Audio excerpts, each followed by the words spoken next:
I just got too many damn games in my library. I have like over 200, it's filling up space everywhere, so I'm doing some cleaning and I'm reviewing every single one of my games. And today we're doing a Hat in Time, but first, let me ask you a question. What is a collectathon?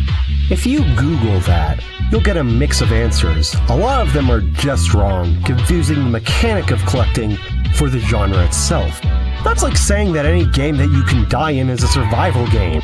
3D Mario games are often brought up, but in my opinion, they aren't collectathons most of the time.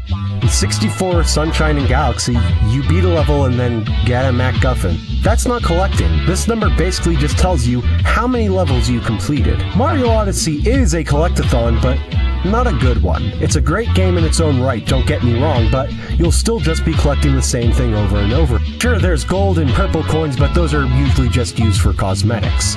A Hat in Time, however, understands what it means to be a collectathon. You aren't just collecting MacGuffins. You have many different things to collect with their own impact. You have yarn letting you craft new hats, which give you your big meat and potatoes upgrades. In the first level, you'll see a whole bunch of objects that you can't interact with because you can't craft that hat till the later levels. And you need more yarn to craft the hats that you get later, meaning that you aren't just getting one type of yarn and then being done with it. You are constantly collecting to craft that next hat. The currency of pawns can be used to buy badges that give you all sorts of abilities. Make yourself a magnet, ride a scooter.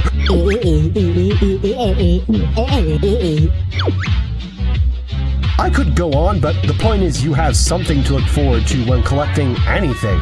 Because you're invested of what you'll find in the nooks and crannies, you'll really explore levels instead of just running to the end to get your little timepiece.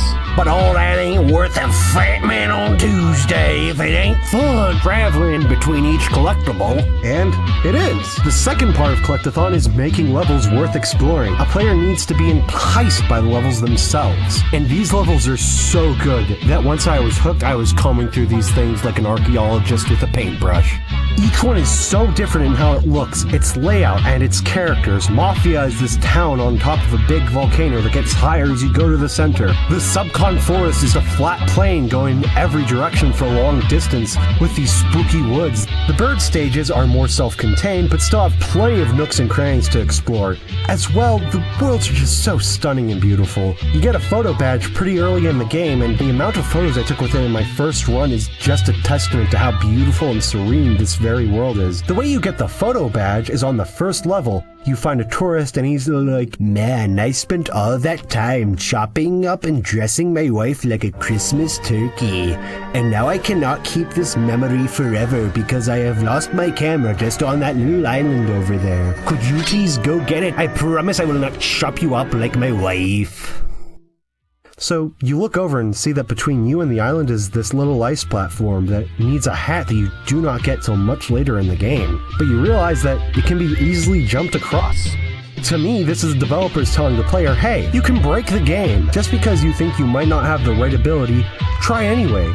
So if you're smart enough, you can find new and quicker ways to objectives, skipping whole sections or getting collectibles early. Once you have that idea in your mind that there isn't a right way to play this game, and you should find ways to exploit it, just really start biting down on the platforming and exploration. This gets you really into the game because it's not just some precise BS platformer with perfect pixel jump, but it gives you rather easy levels, and the challenge is making new and better ways to your goal. The platforming through all of these is incredible too, letting you dash in the air to get some serious distance, and allowing you to break the game in an interesting way. And no matter if you're playing it deep in the couch or on the edge of your seat, it is just the electronic version of Xanax.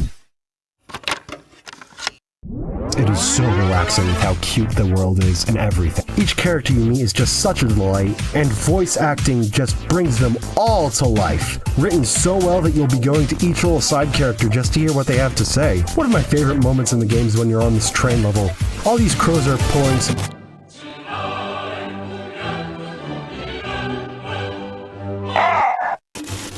The game is full of gems like this, and it's even in some of the environment if you pay attention. All of these things come together to make this whimsical experience that is just an absolute joy from start to finish. The characters, the writing, the levels, all this just makes you want to suck the game dry like you're turning the Capri Sun inside out. I am am the cream, yeah. The cream of the crop. And there is no one that does it better than the mat. Gears for breakfast. On balance, off balance, doesn't matter. I'm better than you are, yeah. And I'm talking to everyone. Collectaton chamber. And I'm even talking... 豆量アドベストスニーズ Yeah, I'm on my way. And nothing is gonna stop me. Nothing's gonna stop me. Well, you've heard it there, folks, and I am terrified for my life and the life of my wife and children. So you know I have to give this game a 10 out of 10. Absolute masterpiece. The cream of the crop. Nobody does it better. This video was made possible by Adderall and the watch time and exposure from viewers like you. Thank you. My channel es muy pequeño. Every view counts, every like, subscribe, comment, so if you want to support me, that's literally the best thing you can do. I don't have a Patreon or anything.